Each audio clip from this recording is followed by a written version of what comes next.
Hey everyone, welcome back to my channel. In today's video, I'm going to be talking all about vitamin C. There is so much variety that it can be difficult to choose the right product for you and your skin type. So hopefully, after this video, I'll have broken everything down and you'll be a lot more informed in how best to use it and choose different products for your skin. This is probably one of the most asked about ingredients on my channel. I get questions about it all the time. If you are new here, welcome. Don't forget to hit the subscribe button and the notification bell if you would like to see upcoming videos on skincare, grooming and beauty. First of all, what is vitamin C? In its purest form, it's known as L-ascorbic acid or ascorbic acid, which comes in a powder form. This is the purest form of vitamin C, and it's probably the best at tackling things like hyperpigmentation. But if you're looking for more subtle results, then there are also derivatives of vitamin C. Derivatives come in various different forms, and they haven't got as much scientific research behind them as ascorbic acid, but they are still used by many respectable skincare brands, and they just offer various different benefits in the skin, depending on which one it is, but they have to go through a process in the skin to convert into ascorbic acid, so they're generally a lot milder. The benefits of vitamin C on the skin are numerous. It's really good at tackling hyperpigmentation. It's also good at brightening the skin. It also helps repair the skin, produce more collagen, and it fights wrinkles. Another great benefit of vitamin C is it's also a powerful antioxidant. So using it during the day is a really good idea because it will help protect your skin against the UV rays, pollution, by fighting free radicals. I'm going to talk a little bit more about it in its purest form, ascorbic acid or L-ascorbic acid. So this is basically quite a volatile ingredient to work with, and up until recently a lot of brands were creating formulas that weren't that great. They didn't have a very long shelf life.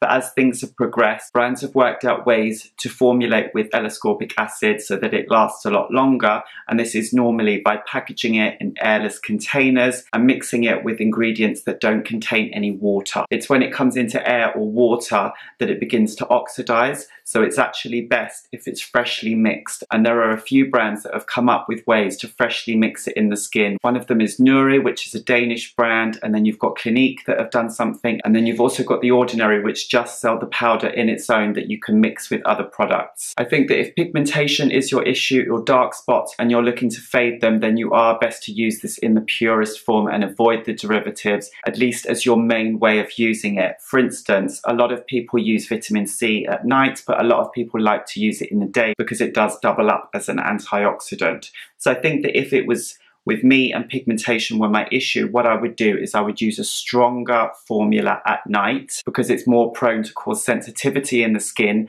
but then I might double up and use a milder formula or a derivative during the day, so you can be a double threat to pigmentation and kind of tackle it from two different ways.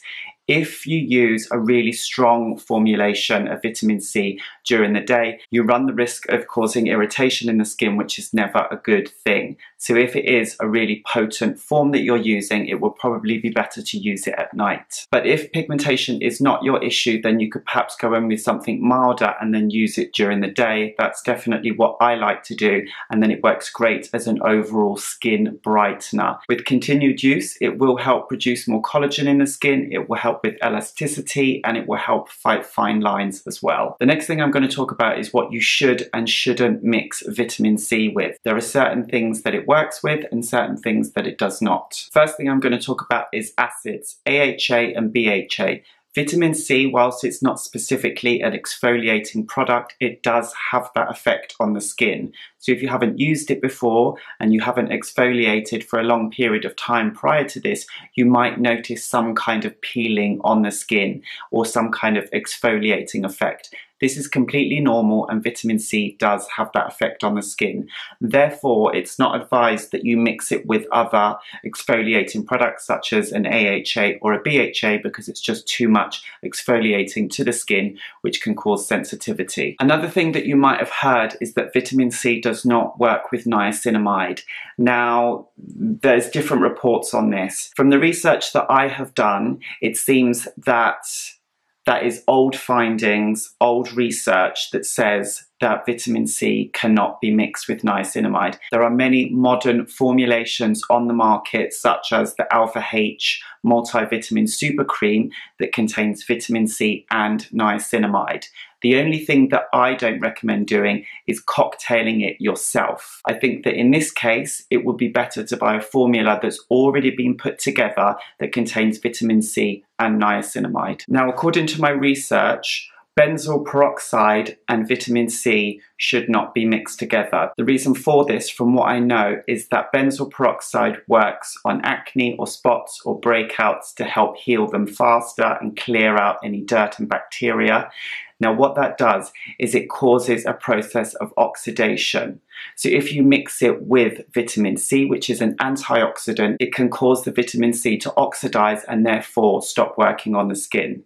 So if you are using benzoyl peroxide, then it's better to use it in a completely separate routine from when you use your vitamin C. There are a number of things that work really well with vitamin C. The first one I'm going to mention is vitamin E, that is tocopherol. Sometimes you'll see it listed as that on the ingredients list. Vitamin E and vitamin C work really, really well together. They absorb well into the skin when they're used together. So if you are cocktailing different ingredients, then that's the combination that you should be looking for. Another winning combination with vitamin C is peptides. How peptides work is they send signals to the skin to repair itself and to renew itself, and that does work really well. It's compatible with vitamin C, so when you use the ingredients together, it will increase your skin's ability to repair itself, which just helps with general anti-aging and fine lines and wrinkles. Vitamin C can sometimes be a little bit drying on the skin, so therefore it's really good to mix it with hydrating products. Depending on your skin type, that's how you should decide which type of hydrating products you are using. So if your skin is dry, you could consider going in with like a richer moisturizer, or if your skin is more dehydrated, combination or normal, then it would be a really good idea to mix it with a hydrating serum containing hyaluronic acid and glycerin.